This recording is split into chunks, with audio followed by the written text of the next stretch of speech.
call the meeting to order. Would you please take roll? Ms. Atkins? Here. Mr. Hendricks? Here. Mrs. McDaniel? Here. Mrs. Peterson? Here. Mr. Stoffer? Here. Mr. Weilich? Here. Mrs. Shuffle? Here. Can I get a motion to approve the June 6, 2022 agenda? So moved. Second. Any discussion? Yes, as I mentioned to the board in advance, I put a potential real estate discussion in closed session on there. I'll reiterate this when we do the public hearing in a couple minutes, but that was in case we would have a bid come in along with the hearing tonight, and we don't have one, but it was just a safeguard if we needed to discuss any bids that came in. We don't have any bids thus far, which we really didn't expect them. It was just a possibility. So 8.6 and 8.06 and 10.06 can be removed from the agenda. All right. Anything else? Oh, please. Ms. Atkins? Yes. Mr. Hendricks? Yes. Mrs. McDaniel? Yes. Mrs. Peterson? Yes. Mr. Stoffer? Yes. Mr. Weilich? Yes. Mrs. Shuffle? Yes. Sale of real estate public hearing. So this is our official hearing. The last time we got together with the board approved a resolution for this hearing. This is a hearing to officially notify the public, although we have advertised this in the paper as well, but that we are interested in selling the old ops building and the land that it sits on. And so the board passed the resolution, we advertised it accordingly. This serves as our hearing, our public notice. It doesn't look like anybody's here unless our new superintendent's wanting to put in an offer or something. It doesn't look like anyone has. Have any questions? Finally got a house. Hey, It's on my wife's plan B. Yeah, that's right.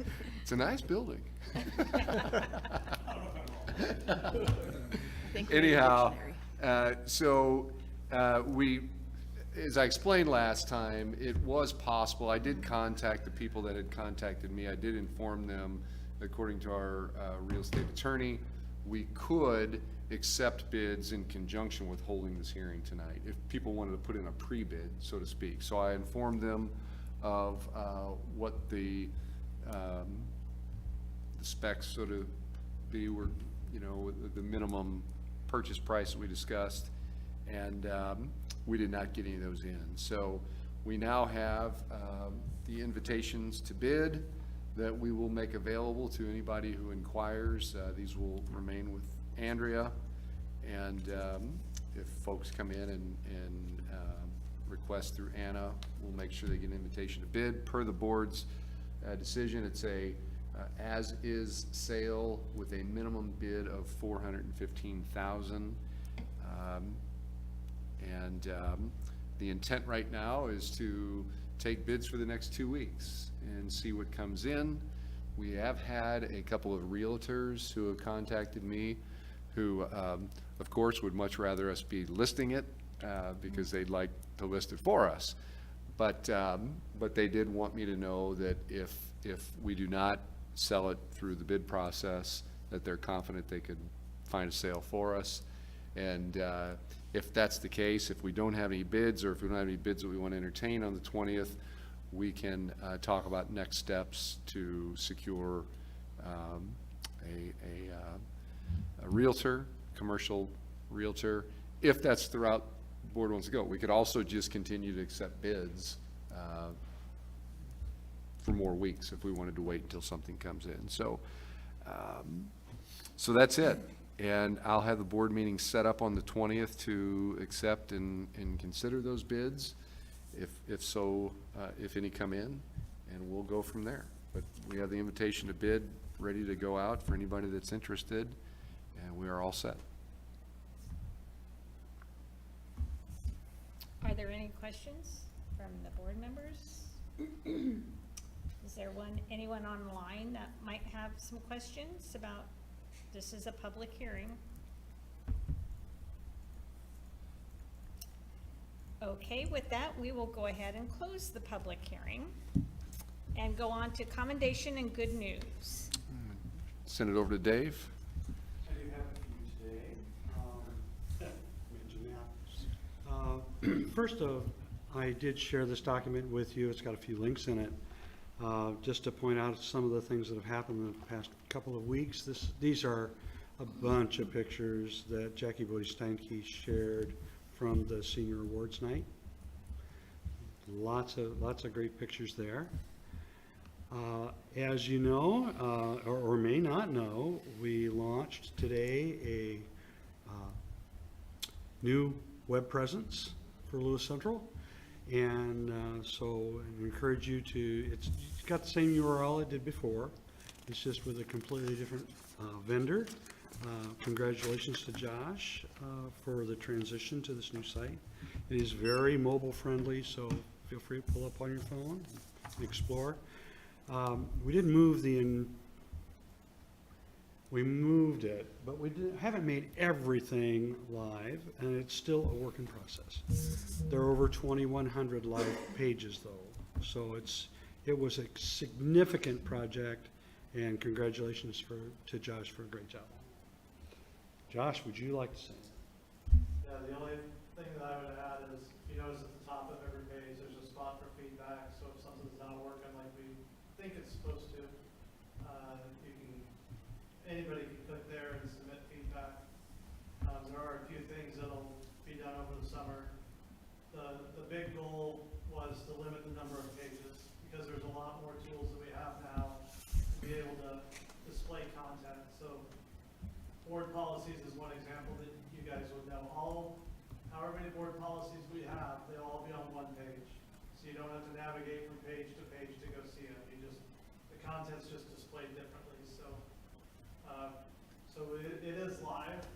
Wednesday or Thursday, we'll put out a social media post about it so that people know. But yeah, 4 years after we first started really discussing it, I was a little panicked when Dave actually turned it on today, but it's working, so great, it's awesome. I have a couple of other items then. As you know, our soccer team had a very fruitful weekend. Right? State champs again, which is tremendous. And then another nice thing that has happened, we joined with the Iowa West Foundation and a number of other, well, it's primarily the Iowa West Foundation, around the Potawatomi Promise programming, which is providing 21 of our graduating seniors with 2-year scholarships to Iowa Western. And so there are great photos. This happens to be the Facebook post that Iowa West Foundation has. I encourage you to congratulate these kids if you see them.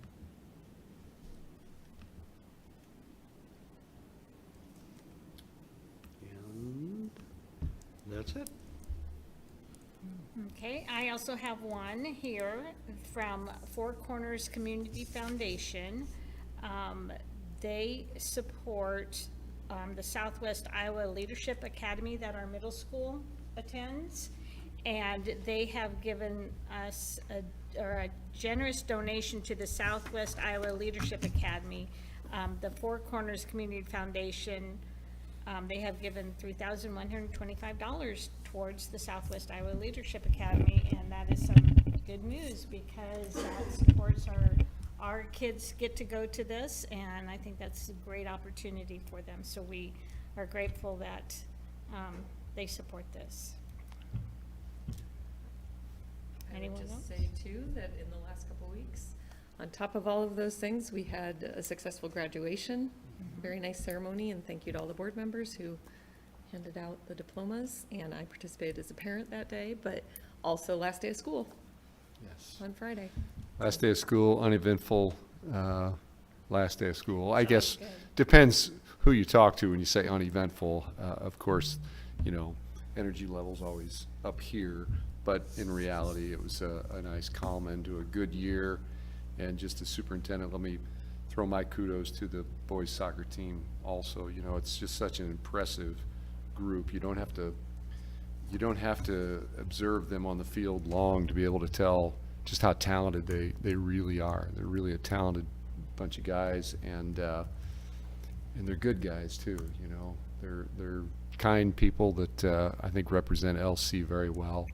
And our Pop Promise kids, that's impressive, and just so many things that make LC such a great place. Honored to be a part of it. Definitely. Anyone else? Okay, we'll go on to comments and suggestions. This is the first time during our agenda that anyone that's sitting in the audience or online, if they want to type something in, can address the board. Okay, I'm getting a no one online, so we'll go on to consent agenda. Can I get a motion to approve? So moved. Second. Any discussion? Do we have an updated personnel sheet? The changes are marked with asterisks. And then in addition, there's a link to the Teacher Leadership and Compensation Program. These are all the staff that have been selected for teacher leadership positions for next year. There are 115 positions filled by 58 teachers. There were only 9 teachers that were not selected for any of the positions that they applied for. 18 of the teachers were new applications to the teacher leadership process.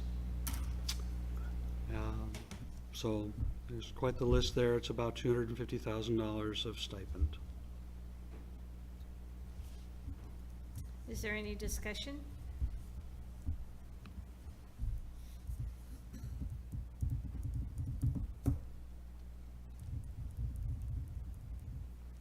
Okay, vote please. Mr. Hendricks? Yes.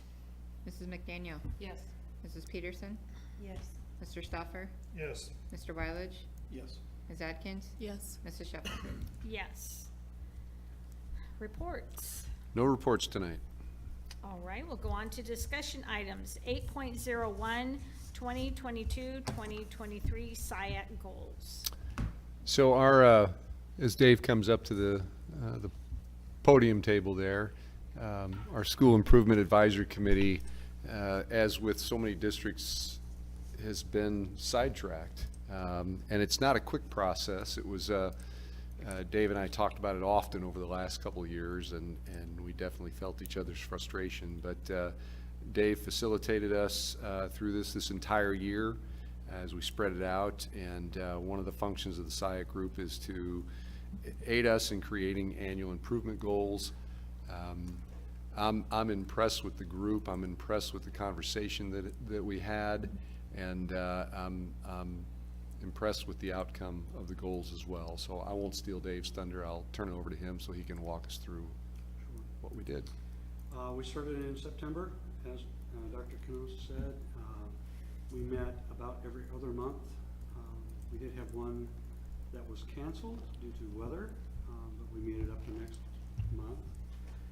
There are some pieces of the work of the SIAC that are perfunctory in a way, in a sense. We're required to talk about bullying harassment, for example, to examine data regarding bullying harassment. So we did, that was one of the things that we did. We looked at many data sources and dug deep into lots of data. Some of you have been members of SIAC before, and you know how it can be kind of overwhelming. Lots and lots of data and information. One of the first things we did was took a revisit at our mission, vision, and core beliefs. And the group felt that they really, truly do represent much of what we're really about at Lewis Central. That they are taking hold in the system, that people are getting, it's becoming part of the identity in a pretty strong way. So inspiring excellence, there's no recommendation to change from that for now. And the vision of developing passionate, innovative, and adaptable learners that are really able to embrace their challenges of the future to make a positive difference for themselves and their community is still the recommended vision. We did look at the core values. We dug into all 6 of the values, and no recommended change there.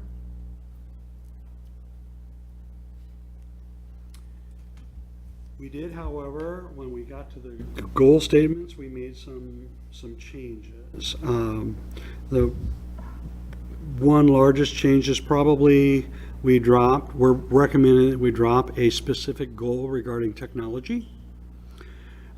Technology has become embedded throughout the system, and it really is going well. Much of what we had in the technology goal dealt with refresh and infrastructure and use. It was those three things, and the group really felt that we have come a long ways in that regard.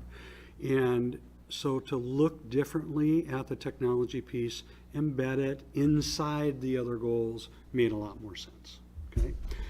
And then, so one is setting aside a goal for technology. The other significant change is adding in a goal that is a bit more comprehensive in nature around the financial stability of the district. That means things like taxing authority, making sure that reserve funds are properly in balance, looking at facilities, making sure the long-range planning for facilities continues, those kinds of things. And so we added a goal dealing with that realm, okay? Much of the data that we look at, whether it's the Iowa School Performance Profiles, iReady screening data, the ISASP data, the on-demand ISASP data from this year, as well as the data from last year, really does continue to point toward subgroup gaps in achievement. Our IEP students and our free and reduced lunch students don't achieve at the same kinds of levels as the rest of our students. And so staying the course with looking at ways to get that achievement gap ameliorated is part of what the group was really all about. The statements in the bullets are really either framed as kind of sub-goals or strategies to get after the larger goal of accelerating growth for all students, closing the gaps. One thing that they did in that dialogue, they discovered things like there's a continuing problem around transition. So second grade, sixth grade, and ninth grade data tend to dip, and it doesn't matter whether it's achievement data or whether it's screening data or whether it's conditions for learning survey data. Those transition years are a struggle for kids, and so we need to do a better job of figuring out what to do with that. There was a lot of dialogue around some specific things inside the student achievement realm. One is our math data. As I've shared with you, we have some implementation dipping happening with our math programming around illustrative math, and so continuing efforts to provide support for teachers through professional development around implementation for illustrative math is a specific piece that's there. There was also talk about that's not just about reading and math, that our achievement is also about making sure that kids are prepared after they leave us. That idea of post-secondary preparedness came out in the dialogue in the group too, and so that's why the last one there, expanding opportunities in the trades, is something the group was interested in continuing that dialogue.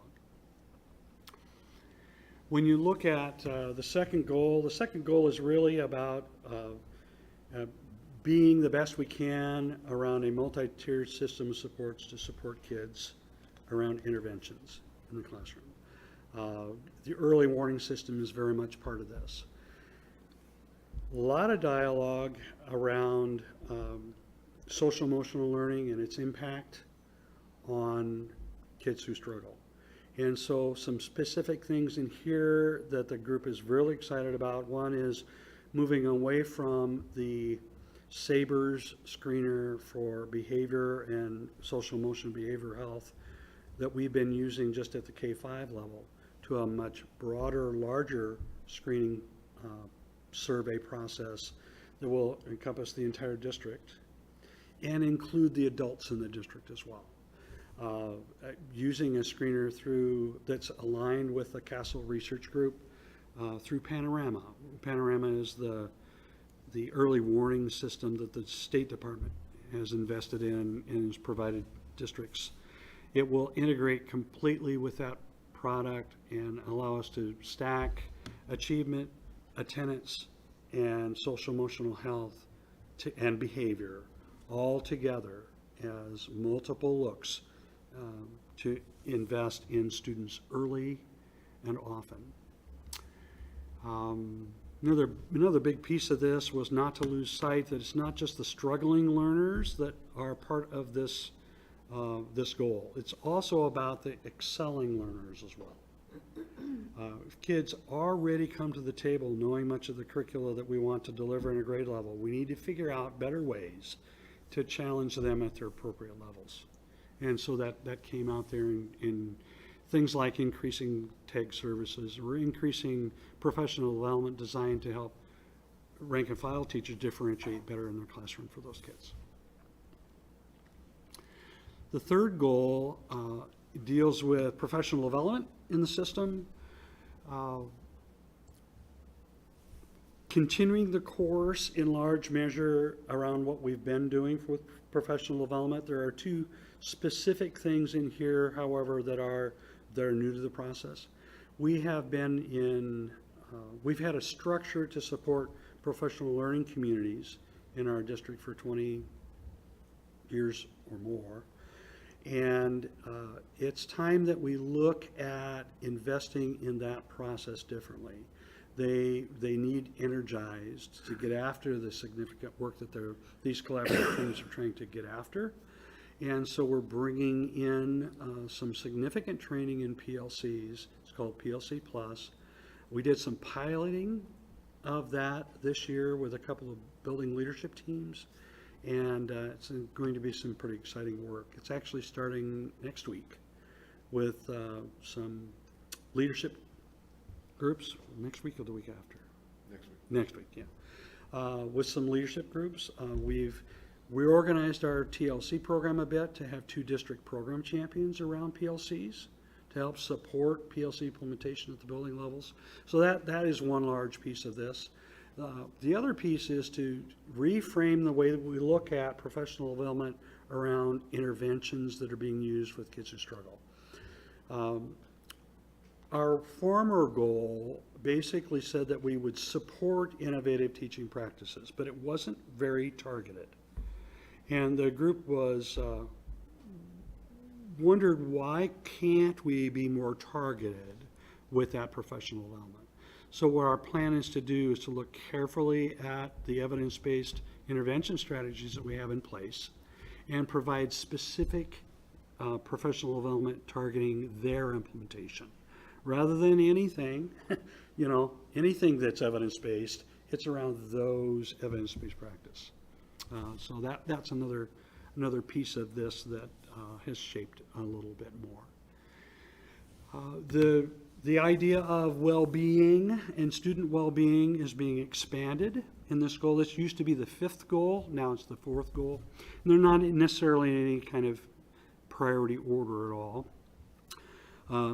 But it's been expanded to include the adults in the system as well, very deliberately to include the adults in the system as well. Equipping everybody in the system to recognize trauma and the effects of trauma on the human beings in our system. Focusing on data, and that's where that Castle Aligned Survey, SEL survey from Panorama comes to play again. There's also, we plan to increase the kinds of support services we provide for mental health services in the system. And we're going to be doing that through some partnerships, increasing the presence of Heartland Family Service in our system.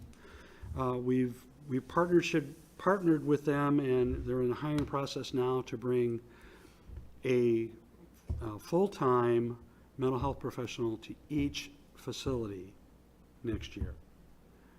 That almost doubles the amount of contact that we'll be able to provide for kids who are really in mental health struggle. It's an exciting partnership with Heartland Family Service.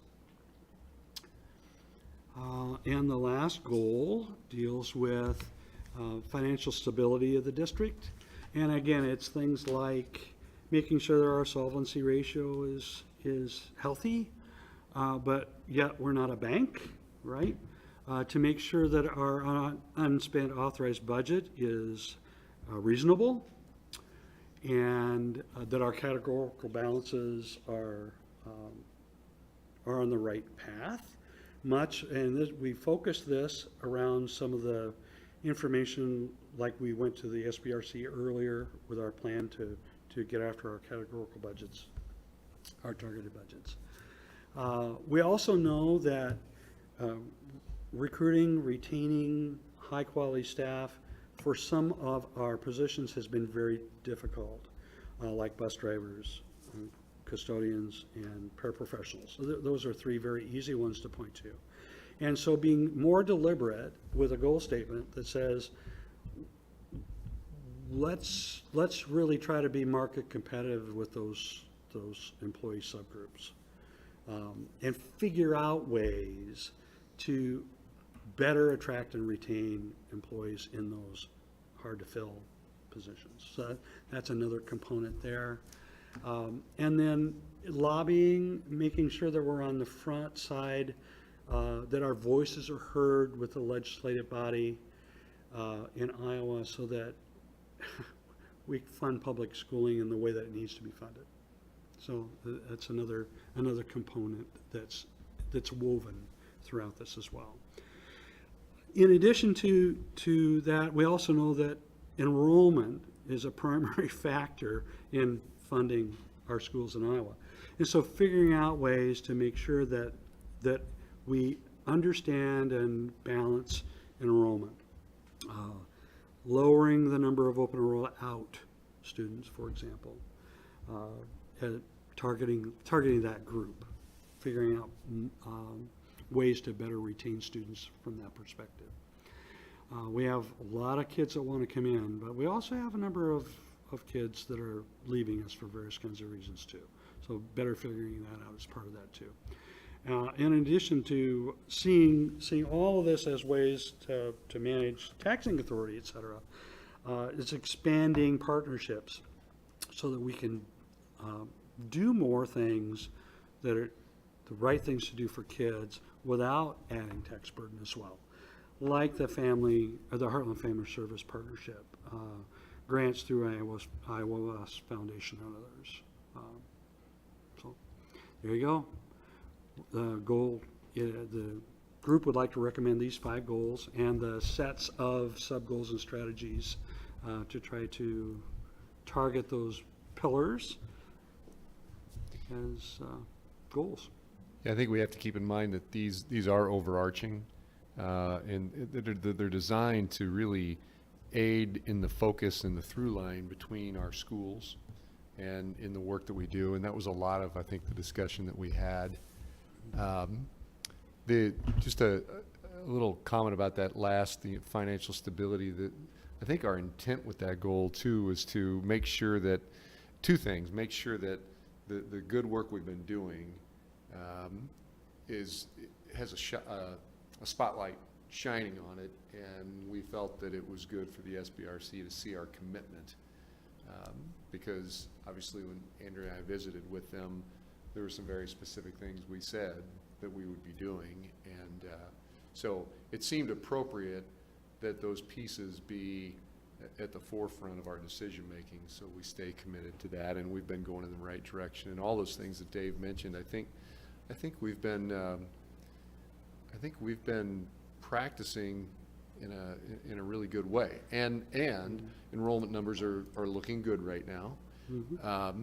We do have an added challenge, as you all know, and we informed you that last minute before the legislative session closed in the midnight hour, they slipped through a change to open enrollment, And we're still waiting to really fully understand the impact, but it's pretty clear what the language says, and that is that there is no deadline anymore. The board will not really be addressing open enrollment anymore. You won't have those coming to you because the way it sets right now, they also remove the athletic wait period. So a student could actually leave us to go play basketball at AL and come back here to play other sports. I don't think they thought that through too well, but I think there were other intentions with with doing this. You know, anytime something's passed in the middle of the night, when nobody's expecting it, nobody's vetted it, and nobody's discussed it, there's usually some other intentions with the effort. And I think it was, I personally think, I'm speaking for myself as somebody that stays involved in the education legislation quite a bit, but I think it was a compromise to not passing the voucher bill. So anyhow, it just makes that goal, you know, to all Dave's points of wanting to tract in and not attract out, it makes that a little more complicated for us because there can be other reasons besides not being happy with the district that people would move back and forth. So I tend to think that there will be some add-ons to that. There will be some regulation type language that has to be put into law to support that, because otherwise it's going to be a revolving door and all eyes on October 1, right? But because that hasn't changed. Yeah, October 1 still will be count date. Will still be funded based upon our numbers on October 1, but it could be kid moves in on October 2 on the money, from what we understand so far, the money follows the kid. And so we'll be billing districts who were funded for the year that it occurred. It's going to be an interesting juggle. Anyhow, the only other thing I wanted to reiterate is just thanks to Dave for his facilitation. You all know this already, but Dave is a data guru. And anytime we're discussing data and what to do with data, he's the resident expert, and his facilitation of these meetings was just stupendous. And I think it led us through some great conversations with some great people. I mean, we had a Wonderful people. really, really good involved group, and it fluctuated. You know, there were some different faces in the room sometimes, but throughout the year, it did involve some students and, of course, some parents and community members. So I think we're pretty proud to propose these to the board for consideration, and I think it gives that overarching ability for Dr. Hazing, when he comes in with his leadership, just to continue things on a forward motion. Is there any questions?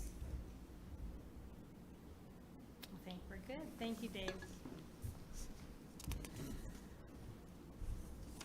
All right, 8.02, 2022-2023 Board of Education meeting dates. So you have been provided in your board packet the proposed dates for the next school year. And, you know, typically, I don't think it's any secret what we do. What Anna does for us is she just lays the calendar alongside the year prior and rolls it forward. But in the last year, you probably recall, we've addressed a couple of things that we were, I think 3 years ago, I think we were making some changes on the fly because we had, for instance, a board meeting on the very first day back from the Christmas holiday break. So that, all those things are adjusted for in here, but, and that's what, you've got a long month in August, so even though we only have one board meeting in September, that's a little deceiving because we have 3 in August and one of them is on August 29th. So it's almost like at the beginning of September that we have that date.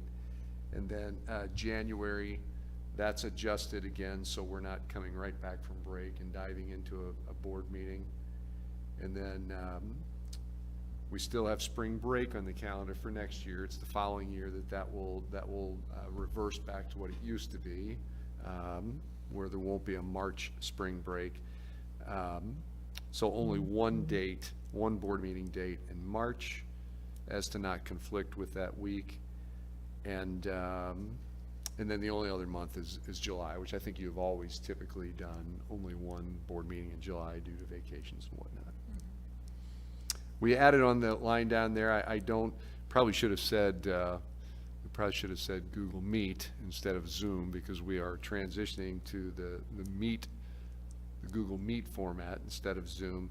But that's just kind of a generic statement we've had on the last couple of years. When we were shut down from COVID, we did hold Zoom meetings, and we usually did them at 5 o'clock. And I know last year we discussed that, and the thought was if we were doing Zoom meetings again, that we would still attempt to do the 5 o'clock. So let's hope that that's moot and not anything that you all will have to deal with. But that statement's on there just in case. It can obviously change if it needs to be.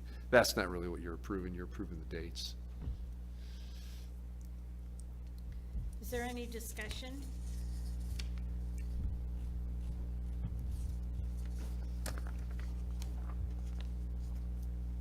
Everyone okay with the dates? All right, we'll go to 8.03, Administrator Contract Revisions. All right, Andrew's going to present some revisions to the admin contract, somewhat to align with the certified master contract, and to address a couple other points. So, Andrea? Yes, so there's just a few changes that are minor, position changes, contract lengths on a couple of positions. And then the major changes would come into the leaves for family sick leave to match the certified master contract, going from 7 days to 10 family sick leave days. The next thing would be in the bereavement leave, changing the bereavement for anyone to 3 instead of the 1 day. And then the rest of the changes are really just the yearly updates of moving the market factor chart and updating dates and amounts for the addendums.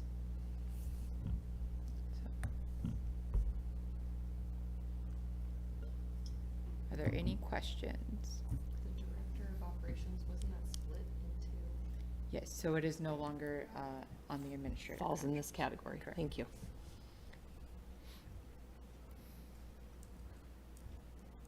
Does anyone else have any questions?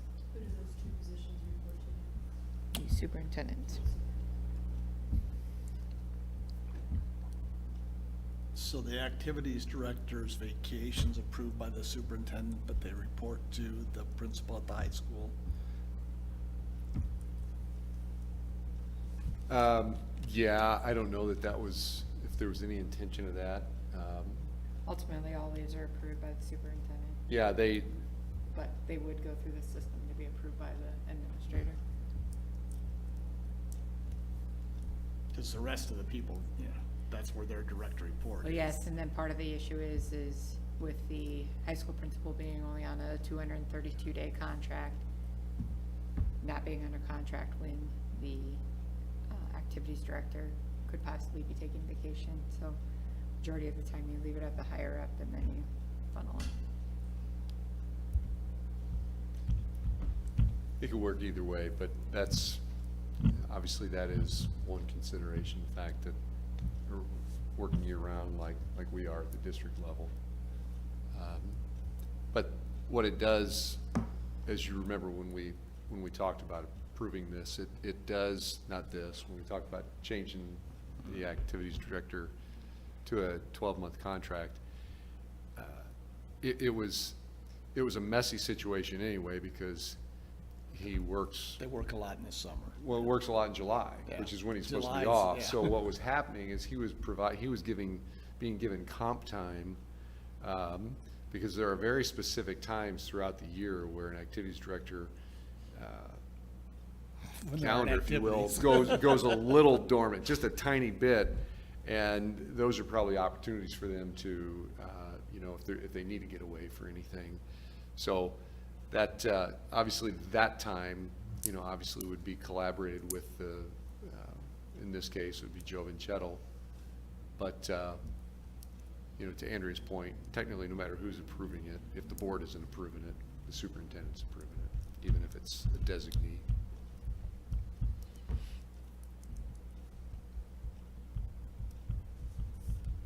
Any other questions?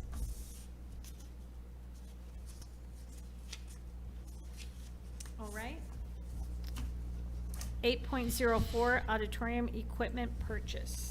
A while back, I asked Dave to head up this committee, which was largely in part the user group committee, but I think some additions, some additional people maybe got involved. But point being, to work on pricing and ordering all the owner-provided equipment for the new auditorium. And I asked Dave to do that because I think some of that purchasing will probably extend past, well, obviously it will. You're approving some things tonight, but there's other pieces that'll probably extend past my time here. So I'll let Dave make comments on any of this. Sure. You have a list there of this first wave of items. You may recall the architects had a rough plan for items that wouldn't be included in the contract for the auditorium project. In much of it is the kinds of stuff that's on this list to purchase tonight. Our goal is to try to provide good quality equipment for a flagship auditorium, and that's the goal. Sought bids for some of the items from multiple vendors because of that. That's why you have Stage Right as the chosen vendor for the riser systems for show choir, for example, as opposed to Winger for that particular kind of purpose. We also are trying to find, well, no, say it this way, we're trying to position the equipment so that it's very similar in nature to what we have. So our present show choir equipment at the middle school auditorium is Stage Right equipment. We know how it operates, we're comfortable with it, and setting it up, taking it down, all those kinds of things, that's where the group went then for that particular kind of equipment.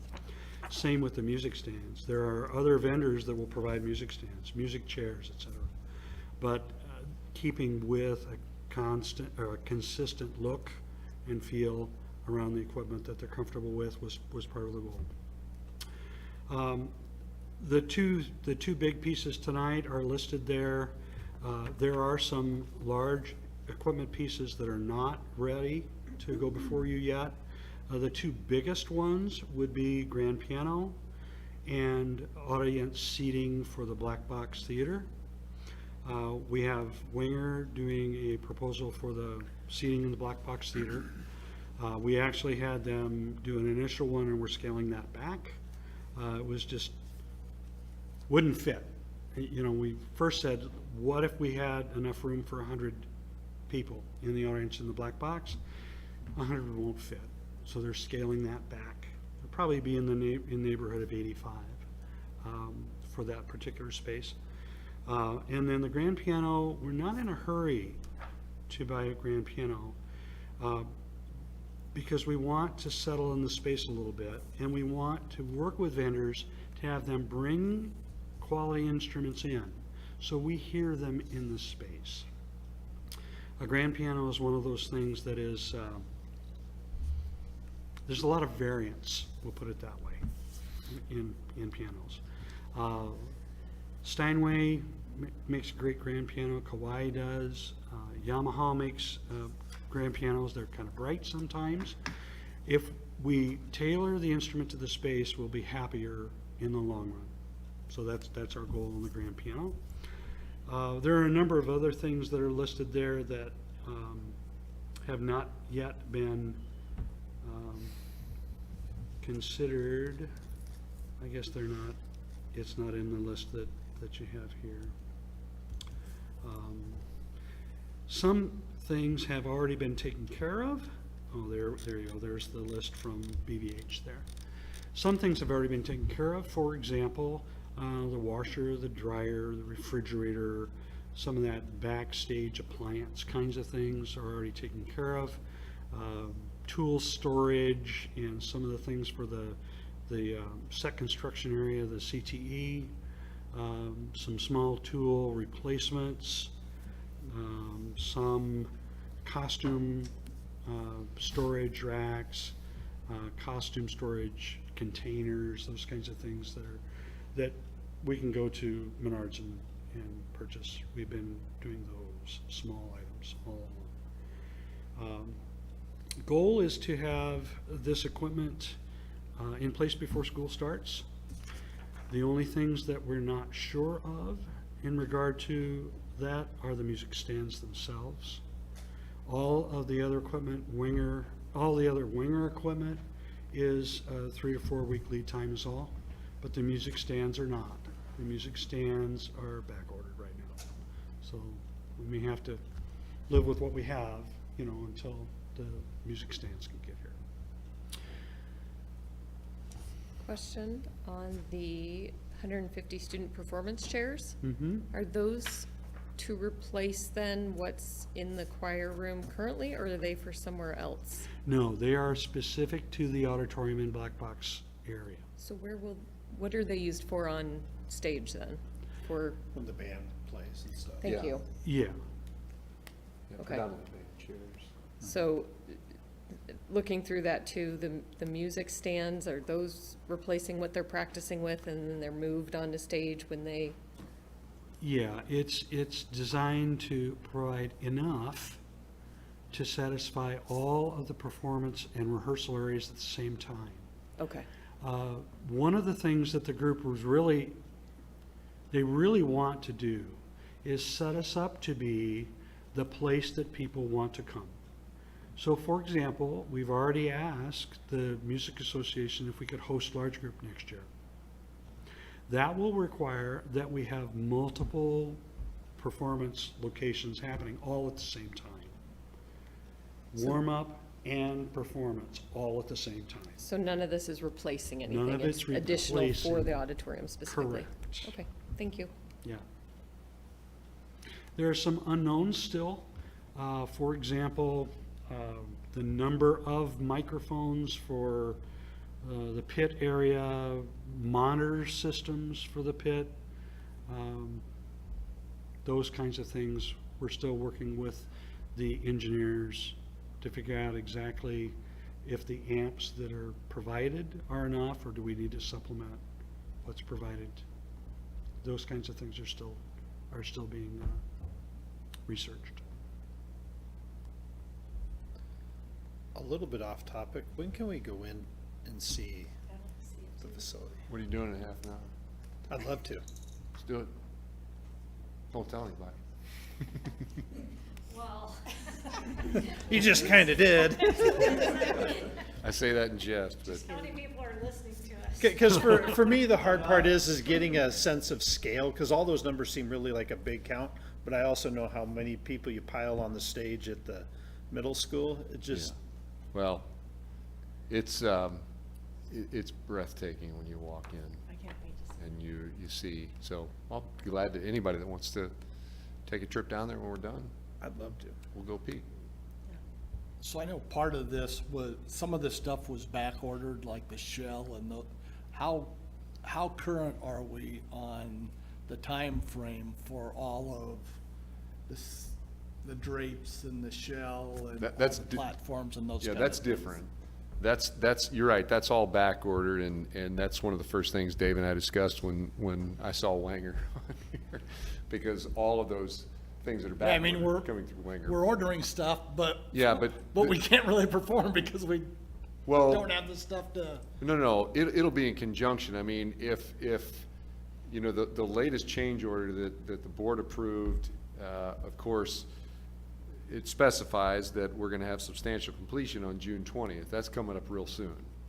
We'll get our opinion when you take a look at it tonight. But, that commitment is still there. I just confirmed that with the COO of Ronco this morning. But then, the back-ordered stuff that you mentioned from Wanger, which is predominantly, it's lighting, curtains, rigging, Those things are, at latest, will be installed and will receive the appropriate training on by the end of September. So that is in conjunction with getting this stuff in right now. The intent is to have the fall or winter, whatever we call it, musical in the new space. And unless something changes, that's still feasible. But I think it sounds like that we're in line here as far as that. We're hoping that the end of September is a worst-case scenario. And what they've agreed to, if you recall, the piece that I added to the last change order was to guarantee that, you know, if we wrap up for substantial completion and then they get 30-day punch list stuff out of there, and then they go off and are working on their other construction jobs, and suddenly the Wenger stuff arrives, we're not sitting there. The good news is Wenger will be installing all that stuff, but they're subcontractors, so it requires that oversight. But we've been guaranteed that the minute it shows, they will begin installation. So even in a worst-case scenario, I think this aligns nicely with being ready for whatever that first production or first concert may be. But I do know that theater is hoping to do an inaugural performance next, I don't know, do we call it fall or winter? It's the fall play and the spring musical. Yeah, so. Fall play is the first weekend, typically in November. Yeah. So we shall see. And if it's, you know, a week different, then you'd probably just push it back, so. And the good news is we already have occupancy of our set design space, you know, in the same CT expansion. So that can all be utilized and be prepared for, but we'll see. We keep pushing every day. Gotta love the supply chain. Any other questions on this, what we're to approve?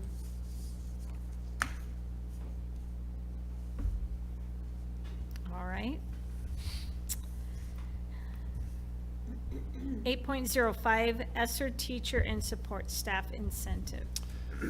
So, not to do a refresher course, but the ESSER dollars that were specified for COVID relief and COVID aid came to us in 3 rounds from the federal government through the state, funneled to us based upon title allocations. And it was a real challenge in Iowa because Iowa had some very specific rules about what we could and couldn't use money for. And all districts were struggling with how do we spend this money, because, and it was deceiving because we often heard legislators say, well, you got all that ESSER money, but yet we were limited in what we could spend it on.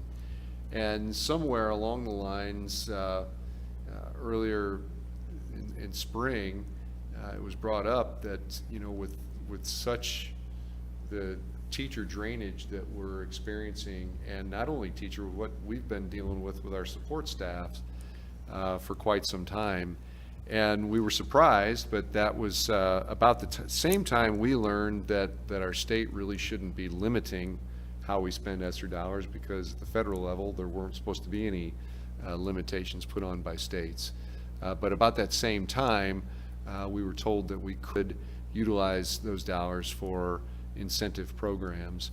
And then you probably recall, right out of nowhere, the governor proposed an incentive which was a little appreciated, but a little different for how we interpreted it, because it was incentive to complete the year, which we weren't really experiencing people that were leaving mid-year. We were more interested in incentivizing teachers to come back next year, and bus drivers to come back, and custodians to come back, while we still try to build those forces up. So this is something in the budgeting for ESSER that Andrea and I have been talking about for quite a while.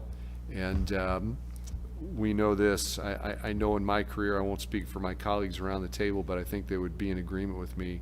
There's never been a time in my career where, you know, just an unfortunate side effect of all the political influences over the past more than a year really, but just teachers and employees in the public schools have just been beat down. Something significant, and there is a drain. We've been fortunate when it comes to the teacher side of things. We've been able to maintain our positions, but you don't have to travel far, east, north, or south, to find rural Iowa really, really struggling to find candidates.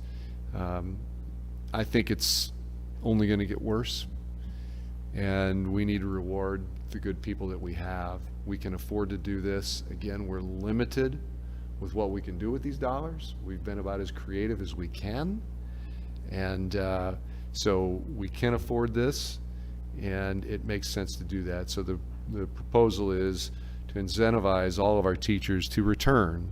And you say, well, they're contracted. They are, but they could leave the profession, you know, so they can still make decisions. Our support staff folks can leave whenever they want, and we need them. We need all of them. They're vital to the health of our organization. So what's been budgeted is for all of our teachers and our support staff to receive an incentive of $500, which will be paid for from ESSER dollars, and they have to return, not only return, but they have to be on the payroll on October 1 to receive the incentive. So when would the funds be released to them? October 1. So it is October 1? Yep. Okay. It would be that payroll. Oh, that is- payroll, yeah, I Yes, skipped as over long that as they're part, on the, that's right. yeah, I Yep. probably said that a little bit backwards, but as long as they're on the payroll, they will receive a Got paycheck, it. which will include that incentive.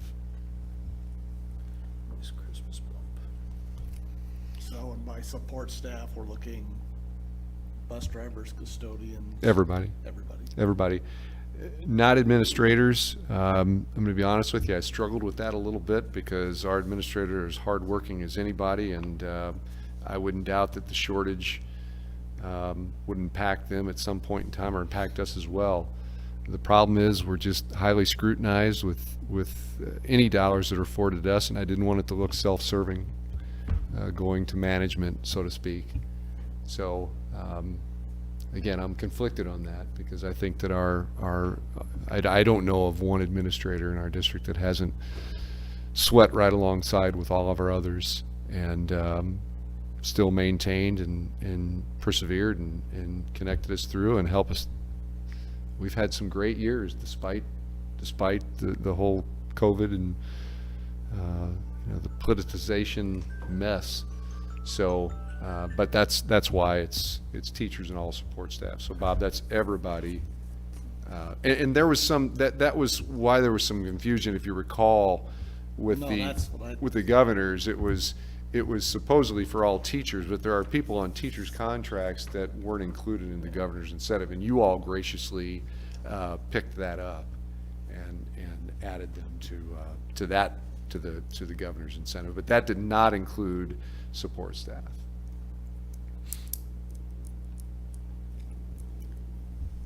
Any other questions?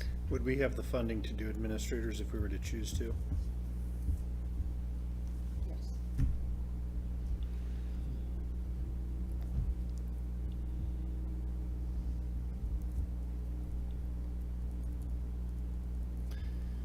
If you wanted to consider that, you wouldn't have to make that decision tonight if you want to charge me with going back and looking closely with Andrea at the budget and giving the board some time to reflect on that. We could always bring that back in a future meeting.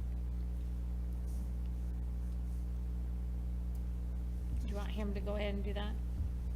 Yeah, I mean, I think it'd be good, just because, to your point, I mean, I don't think there's a single person on staff here that hasn't been impacted by the stress of the last year. Absolutely. Would not disagree.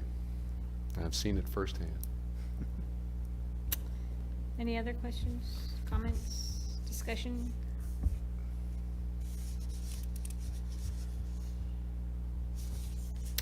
Okay. We are the second time during our agenda is comments and suggestions from the audience or anyone online can address the board. All right, we'll go on to our action items. get them up. 10.01, 2022-2023 SIAC goals. Madam Chairwoman, Mr. Hendricks. I'd like to make a motion to approve the SIAC goals as outlined and presented tonight. Second. Any discussion? Vote, please. Mrs. McDaniel? Yes. Mrs. Peterson? Yes. Mr. Stoffer? Yes. Mr. Rowledge? Yes. Ms. Atkins? Yes. Mr. Hendricks? Yes. Mrs. Sheffel? Yes.